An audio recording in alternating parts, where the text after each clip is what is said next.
KC transcription number 66. Start. At the outset, I should like to state that we are not able to understand some of the secrets of the railway board and the policy which they are following. When I say secret, I mean that they have got certain policies and methods which are not easily understandable by people like us.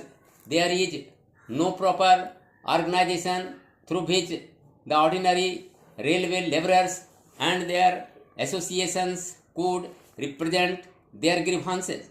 The Honorable Minister was pleased to say the other day that there is the Railwaymen's Federation, but I must tell him that the practical difficulty of all the unions in the railway is that they are not able to push their case through the Railwaymen's Federation. Another thing I would like to point out is that when representations are made to the Honorable Railway Minister or the Railway Board, in many cases we get a suitable reply, and as far as I have seen, we do get a suitable reply. But that is all. I would request the Honorable Minister to see that their cases are properly considered and something is done to them. The other day, I represented to the Honorable Minister and also the Railway Board the case of the sanitary inspectors. They are classified as supervisory staff. Prior to 3rd May 1948, they were given upper class passes like other officers. But since that date, all of a sudden, the upper class passes have been stopped for these people. We do not understand why this discrimination should have been made against these sanitary inspectors. I would request the Honorable Minister to see that proper consideration is shown to them and to remove inconsistencies in this regard. Even though repeated representations have been made to the Railway Board and the Honorable Minister, the case of the running staff has never been properly considered at all. In the case of B grade fireman, all of a sudden the literacy qualification was introduced and people who have passed the SSLC examination have been taken directly as firemen. But what about the case of those who entered service before this literacy question was introduced? Some of them have put in more than 10 years of service. They were recruited by a staff selection board after proper examination.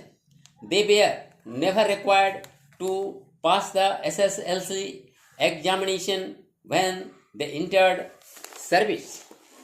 But suddenly, this literacy qualification has been introduced and their chances of promotion have been reduced. The number of persons affected is very small, and I would therefore request the Honorable Minister to look into their case favorably. Another point is about telegraph inspectors. They are the people who look after the maintenance of telegraph lines.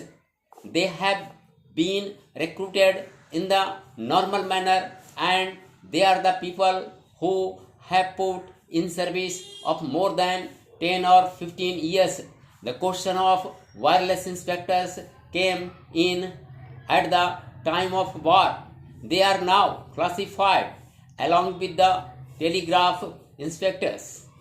Whenever certain appointments or grades are introduced, the case of the telegraph inspectors is overlooked. The wireless inspectors, who are called communications inspectors at present, came into the picture only at the time of war. Now, what happens is that the telegraph inspectors who have put in service a service of more than 10 or 15 years and who look after the work which was used to be done by the wireless inspectors are neglected and overlooked. I hope their cases will receive the deepest consideration of government and a proper solution will be found. I now come to the grievances of traveling ticket examiners. Representations were made by them that they should be classified as running a staff. They are not sitting a staff. They have been representing that they should be classified as running a staff along with divers and firemen. Their cases have also been overlooked. It is a small case and the railway board can easily understand it if only they have mind to look into the matter. There are ever so many things, but I do not want to mention them all. I do not understand the secrets of the delay. According to the railway board, delay means 10 years. That is the minimum. I am not exaggerating. I shall give you an example.